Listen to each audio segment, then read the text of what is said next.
الحمد لولیہ والصلاۃ علی نبیہ۔ سورہ رحمان کی آیت نمبر 7 اور 8 میں آسمان اور میزان کا ذکر ہوا۔ اس ضمن میں ہم جانیں گے کہ کیا آسمان اور زمین پہلے ملے ہوئے تھے، اور آسمان اور میزان کا مفہوم کیا ہے، ان کو اکٹھے لانے کی حکمت کیا ہے۔ پہلے آیات کا ترجمہ سنیے۔ وَالسَّمَاءَ رَفَعَهَا وَوَضَعَ الْمِيزَانَ، اور آسمان کو اسی نے بلند کیا اور اس میں میزان رکھا۔ أَلَّا تَطْغَوْا فِي الْمِيزَانِ، تاکہ تم میزان یعنی قانون میں زیادتی نہ کرو۔ تکوینی عدل، توازن، تناسب اور انصاف کی مثال آسمان کے قیام اور عدل کی صورت میں دی گئی ہے۔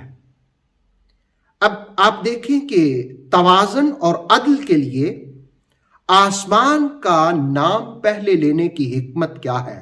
آیت نمبر 7 میں وَالسَّمَاءَ رَفَعَهَا، اور پھر اس کے بعد کہا وَوَضَعَ الْمِيزَانَ۔ تو اس کی حکمت یہ ہے کہ آسمان کا پہلے ذکر کرنا دراصل یہ ایک ترتیب ہے، اور زمین کی نعمتوں کا بعد میں ذکر کرنا، یا دوسری حکمت یہ بھی ہو سکتی ہے کہ اہل زمین کی توجہ مشاہدہ آسمان کی طرف کروائی گئی کہ آسمان مرکز کی طرح ہے اور انسان تکوینی سلسلے سے بہت کچھ سیکھ سکتا ہے۔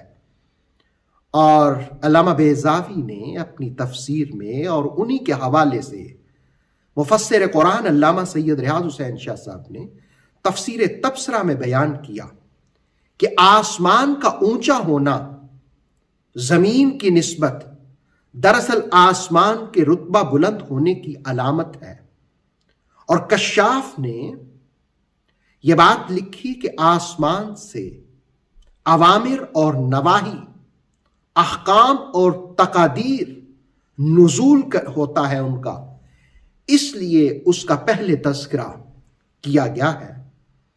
اور علامہ بیقاہی نے نظم الدرر فی تناسب الآیات والسور میں بیان کیا کہ آسمان اور زمین پہلے ملے ہوئے تھے، پھر آسمان کو بلند یعنی سقف مرفوع کر دیا، بلند چھت بنا دیا، اور زمین کو سامان حیات دے کر موجودہ صورت عطا کر دی گئی۔ وَالسَّمَاءَ رَفَعَهَا وَوَضَعَ الْمِيزَانَ، اور آسمان کو اسی نے بلند کیا اور اس میں میزان رکھا۔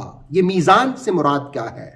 حضرت مجاہد کہتے ہیں کہ اس سے عدل کا قیام مراد ہے، اور حضرت قتادہ اور دہاق فرماتے ہیں کہ میزان سے تقدیر معلوم کرنے کا آلہ، چاہے وہ وزن کرنے والا ترازو ہو یا ناپنے والا گز ہو، دونوں مراد ہیں۔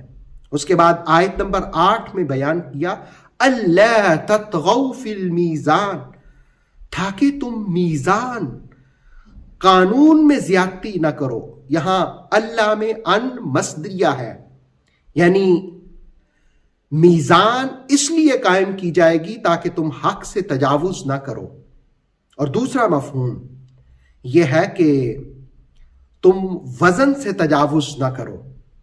اور علامہ اسماعیل حقی روح البیان میں فرماتے ہیں کہ تاکہ تم تعلیمات سے تجاوز نہ کرو۔